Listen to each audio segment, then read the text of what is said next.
بسم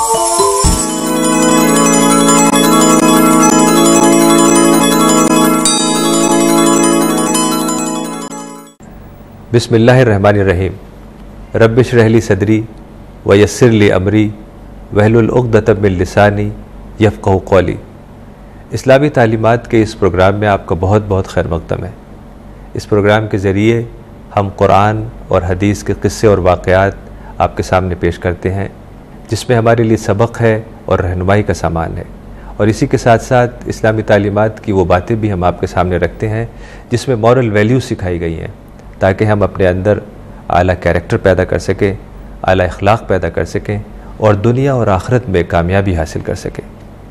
پچھلی بار آپ نے دیکھا تھا حضرت موسیٰ علیہ السلام کے قصے میں کہ حضرت موسیٰ علیہ السلام کی بات چیت فرعون سے ہوئی۔ حضرت موسیٰ علیہ السلام کے قصے میں جہاں بہت ساری باتیں ہیں ہمیں جس سے ہمیں کچھ رہنمائی ملتی ہے، اس میں ایک چیز بہت اہم یہ ہے کہ کئی لوگوں سے حضرت موسیٰ علیہ السلام کی بات چیت ہوئی، یعنی ڈائیلاگ ہوا۔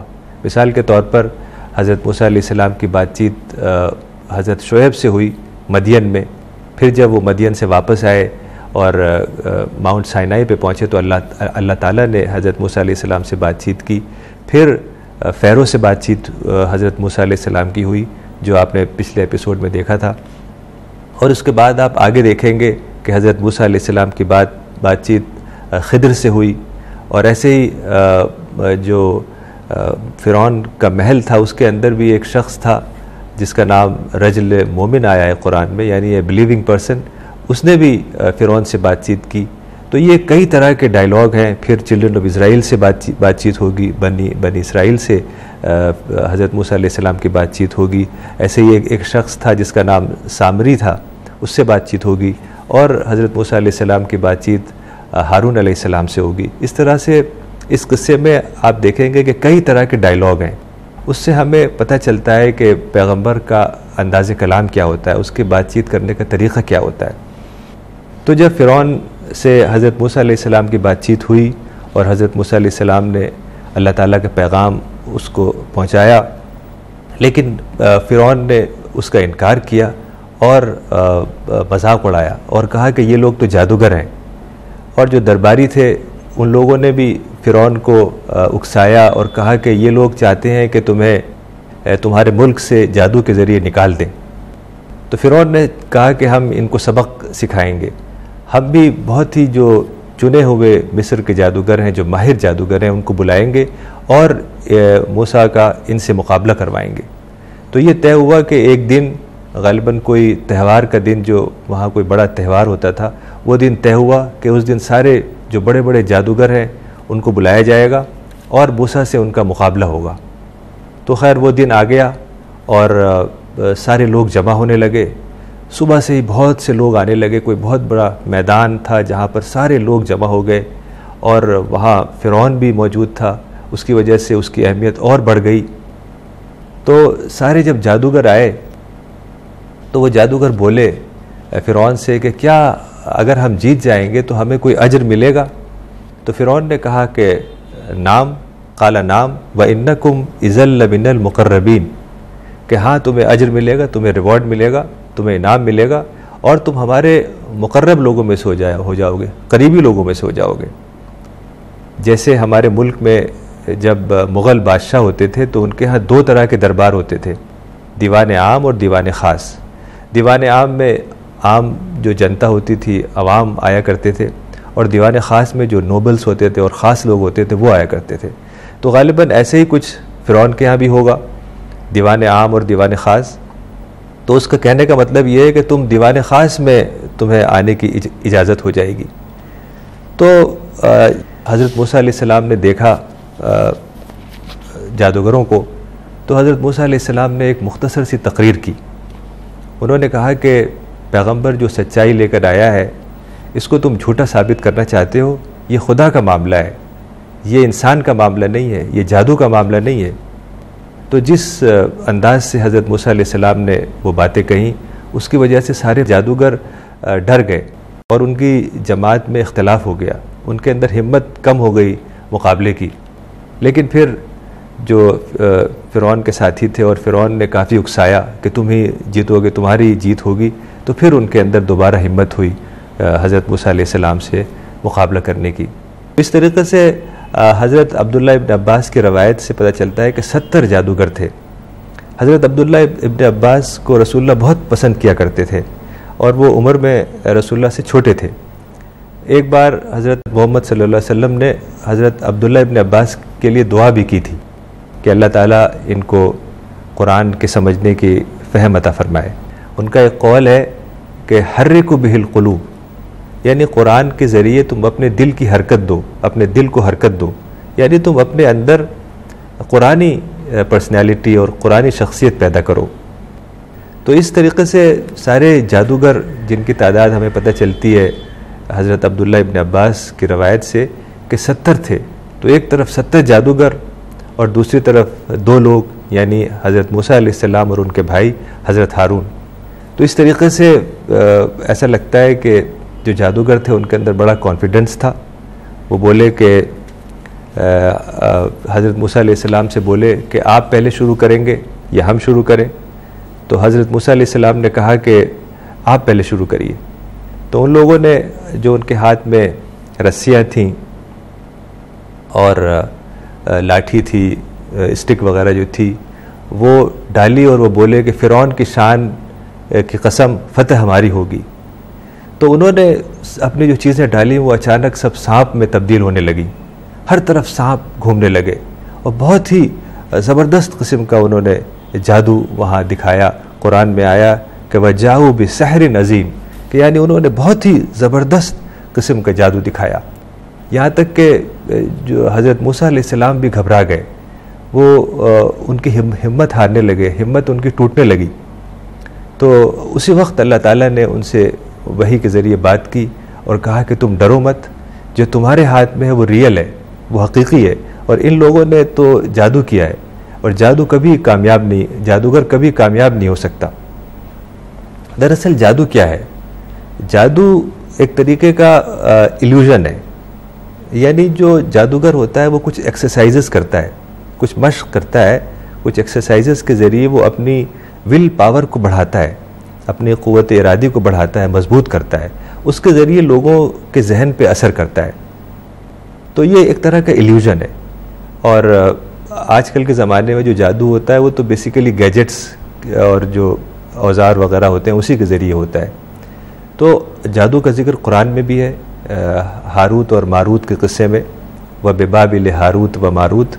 ایسے ہی حضرت محمد صلی اللہ علیہ وسلم کے اوپر بھی کسی نے جادو کر دیا اور اس کا کوئی خاص اثر نہیں ہوا، لیکن اس سے یہ فائدہ ہوا کہ جبریل نے بتایا کہ جب بھی کوئی جادو کا اثر ہو تو سورہ الفلق اور سورہ الناس پڑھ لیا کرو، یعنی چیپٹر نمبر 113 اور چیپٹر نمبر 114، اور جادو کا اثر ختم ہو جائے گا۔ تو اس طریقے سے حضرت موسیٰ علیہ السلام کے اندر کچھ دل میں کانفیڈنس پیدا ہوا، ہمت پیدا ہوئی، اور انہوں نے اپنا جو ان کے ہاتھ میں لاٹھی تھی، جو عصا تھا، وہ زمین پہ ڈال دیا۔ تو جیسے ہی انہوں نے زمین پہ ڈالا وہ ایک بہت بڑا سانپ بن گیا، اور جو سارے سانپ جو جادوگروں نے اپنے جادو کے ذریعے بنائے تھے ان کو ایک ایک کر کے چن چن کے سارے سانپوں کو کھا گیا۔ تو یہ چیز دیکھ کے سارے لوگ لاجواب ہو گئے، فرعون بھی اسپیچ لیس ہو گیا، اور جادوگر چونکہ جادو کے فن کے ماہر تھے وہ بھی حیران ہو گئے، اور ان کو اندازہ ہو گیا کہ یہ کوئی جادو کا معاملہ نہیں ہے، یہ تو جو یہ حقیقی سانپ ہے، یہ ریئل سانپ ہے، اور یہ صرف خدا کی مدد سے ہو سکتا ہے، یعنی یہ ایک معجزہ ہے۔ تو وہ سارے کے سارے سجدے میں گر گئے، انہوں نے اپنے آپ کو سرنڈر کر دیا۔ وہ بولے وَأُلْقِيَ السَّحَرَةُ سَاجِدِينَ، کہ سارے جادوگر سجدے میں گر گئے۔ قَالُوا آمَنَّا بِرَبِّ الْعَالَمِينَ، بولے کہ ہم رب العالمین کے اوپر ایمان لائے، رب موسیٰ و ہارون، موسیٰ اور ہارون کے رب پر ایمان لائے۔ چونکہ جادوگر یہ جانتے تھے کہ جادو کیا ہے، تو انہوں نے جب یہ دیکھا کہ یہ جادو نہیں ہے بلکہ کچھ اور چیز ہے، کوئی معجزہ ہے، تو ان کے اندر جو سیکنگ اسپرٹ تھی وہ جاگ اٹھی۔ ہر انسان کے اندر اللہ تعالیٰ نے یہ شعور رکھا ہے کہ وہ جب سچائی اس کے سامنے آئے تو اگر وہ چاہے کہ اس سچائی کو سمجھے تو وہ سمجھ سکتا ہے، اس کو پا سکتا ہے، لیکن اس کے لیے سیکنگ اسپرٹ کو جگانا ہوتا ہے۔ تو اس واقعے کی وجہ سے، جو واقعہ ابھی گزرا اس کو دیکھ کر وہ جادوگروں کی سیکنگ اسپرٹ جاگ اٹھی اور وہ فوراً سرنڈر انہوں نے کیا اور فوراً سجدے میں گر گئے. وَأُلْقِيَ السَّحَرَةُ سَاجِدِينَ قَالُوا آمَنَّا بِرَبِّ الْعَالَمِينَ رب موسیٰ و ہارون، کہ سارے جادوگر سجدے میں گر گئے اور بولے کہ ہم رب العالمین کے اوپر ایمان لائے، موسیٰ اور ہارون کے رب کے اوپر. تو یہ دیکھ کے فرعون کو بہت ہی غصہ آ گیا، چونکہ وہ زمانہ ایج آف ریلیجس پرسیکیوشن کا زمانہ تھا. وہ زمانہ آج کی طرح سے فریڈم کا زمانہ نہیں تھا. آج تو ایج آف ریلیجس فریڈم ہے، آج اوپننس ہے، آج آپ جو مذہب بھی اختیار کرنا چاہیں اختیار کریں، آپ جس طریقے سے رہنا چاہ رہے ہیں، کوئی رکاوٹ نہیں ہے. لیکن اس زمانے میں، پرانے زمانے میں جو بادشاہ کا مذہب ہوتا تھا وہی سارے انسانوں کا مذہب ہوتا تھا، سارے ہی لوگوں کا مذہب ہوتا تھا. اس وقت کوئی دوسرا مذہب اختیار کرنا ممکن نہیں تھا. تو اس وجہ سے فرعون بہت ہی غصہ ہو گیا اور بولا کہ تم ایمان لے آئے بغیر میری اجازت سے. آمنتم بہ قبل ان آذن لکم، کہ میں نے تمہیں اجازت نہیں دی اور تم ایمان لے آئے. یعنی فرعون بہت غصہ ہو گیا اس بات پہ، اور اس نے بہت ہی سخت دھمکی دی. کہا کہ میں تمہارے ہاتھ اور پیر کٹواؤں گا اور سولی پہ چڑھوا دوں گا. لیکن جو جادوگر تھے ان کے اندر ایمان کی ڈسکوری ہو گئی تھی. تو جب ڈسکوری ہو جاتی ہے کسی کو، جب کوئی چیز ڈسکور کرتا ہے تو وہ چاہتا ہے کہ وہ لوگوں کو بتائے. جیسے ایک واقعہ ہے، ایک گریک فلاسفر تھا جس کا نام آرکیمیڈیز تھا. تو اس وقت جو بادشاہ تھا اس نے آرکیمیڈیز سے کہا کہ یہ جو سمندر ہے اس میں اگر ہم کوئی ناؤ کو چلاتے ہیں تو ناؤ چلنے لگتی ہے. کوئی اگر بوٹ ہم رکھتے ہیں یا کوئی پلیٹ رکھتے ہیں، کوئی ایسی چیز، تو وہ تیرنے لگتی ہے. لیکن اگر ہم اس میں کوئی لوہے کا ٹکڑا ڈالیں تو وہ گر جاتا ہے، وہ ڈوب جاتا ہے. اس کی کیا وجہ ہے؟ تو آرکیمیڈیز سوچنے لگا. سوچتے سوچتے ایک دن اچانک وہ نہا رہا تھا اپنے ٹب میں کہ اس کو یہ راز پتہ چلا، یہ لا پتہ چلا کہ کس وجہ سے ناؤ تیرتی ہے اور کوئی لوہے کا ٹکڑا ڈوب جاتا ہے. چونکہ یہ ایک لا ہے جس کو لا آف بوئنسی کہتے ہیں.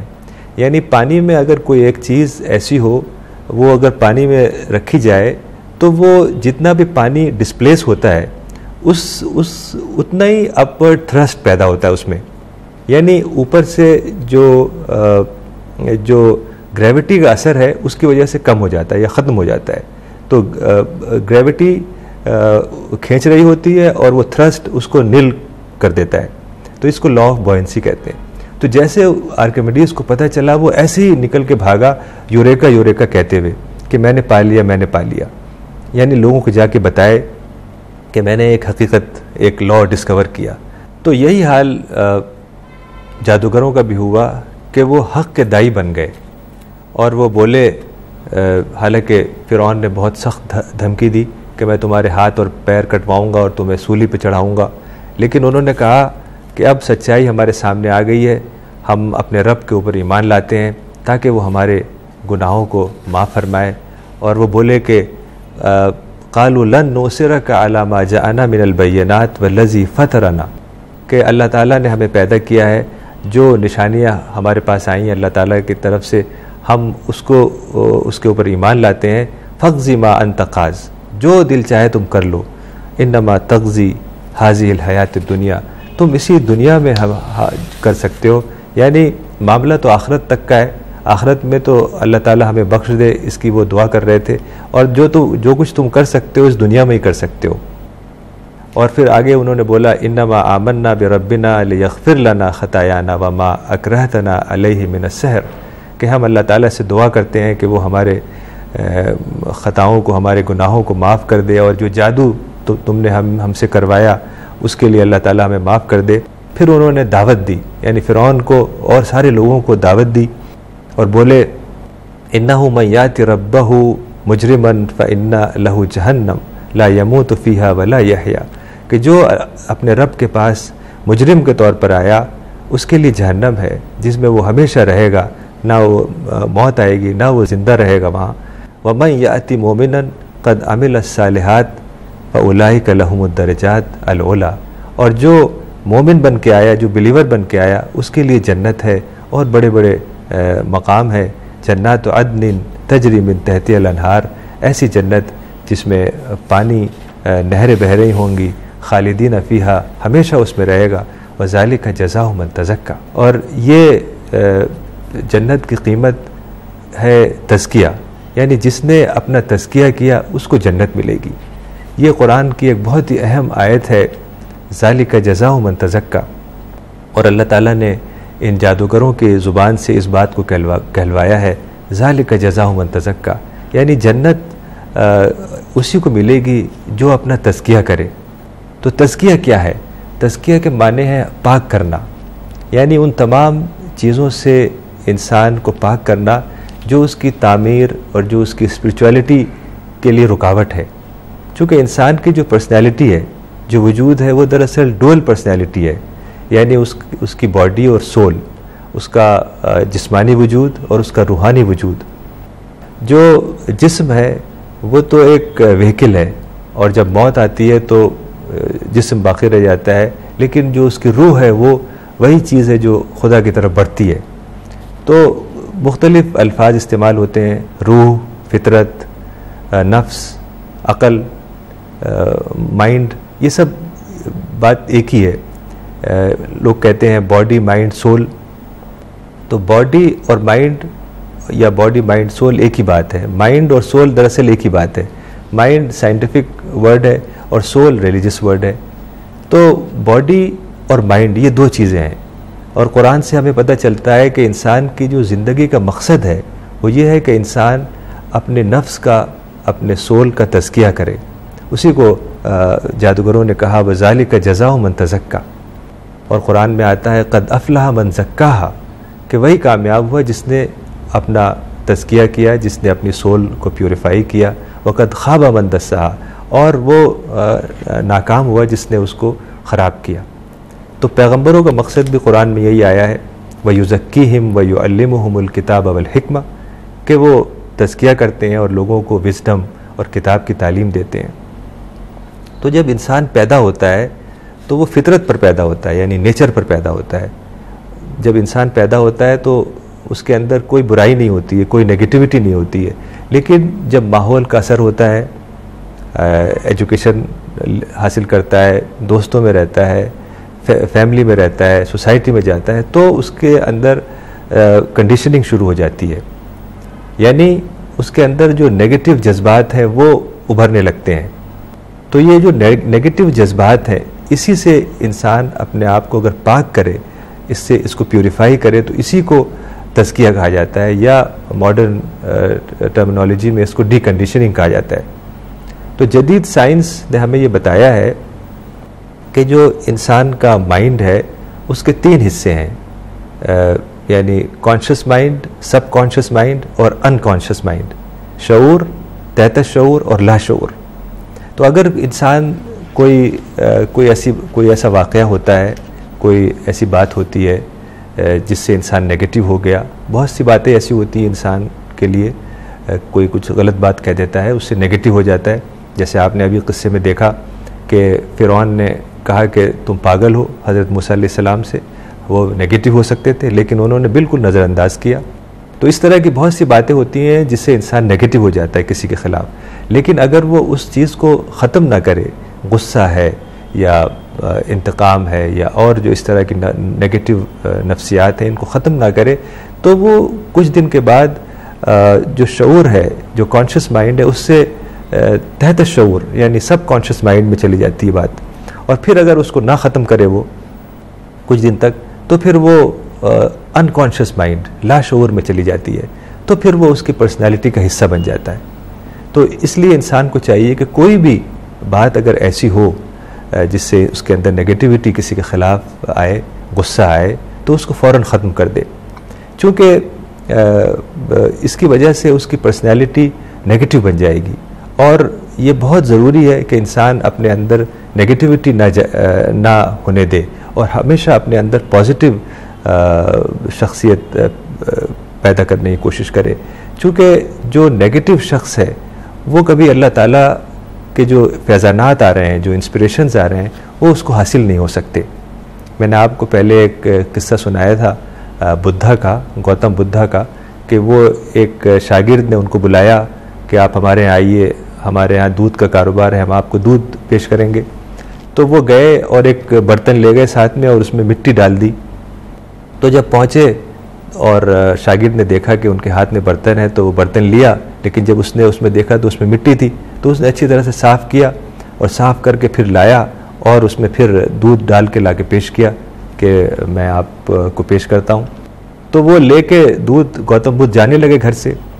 تو گوتم بدھ سے کہا کہ آپ سے ہماری یہ بات ہوئی تھی، کچھ آپ ہمیں گیان دیں گے جب آپ ہمارے یہاں آئیں گے اور ہم آپ کو دودھ پیش کریں گے۔ تو گوتم بدھ نے کہا کہ میں نے تو تمہیں گیان دے دیا۔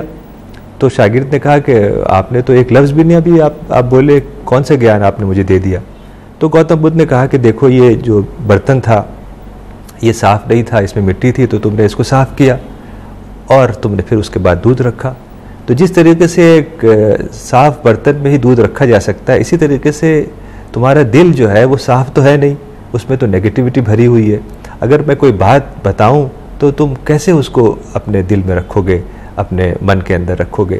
تو اسی طریقے سے جو نیگیٹیوٹی ہے اگر انسان اپنے اندر سے ختم نہ کرے تو جو خدا کے انسپریشنز ہیں، جو خدا کے فیضانات ہیں، وہ انسان حاصل نہیں کر سکتا اور اپنا تزکیہ نہیں کر سکتا۔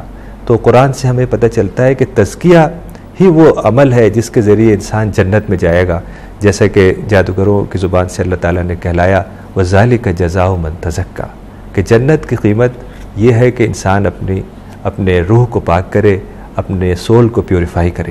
تو آج بس اتنا ہی، انشاءاللہ اگلے ایپیسوڈ میں حضرت موسیٰ علیہ السلام کے قصے کو دیکھیں گے کہ اس میں اور کون کون سی ایسی باتیں ہیں جس سے ہم رہنمائی حاصل کر سکتے ہیں، گائیڈنس حاصل کر سکتے ہیں اور اپنی زندگی کا حصہ بنا سکتے ہیں۔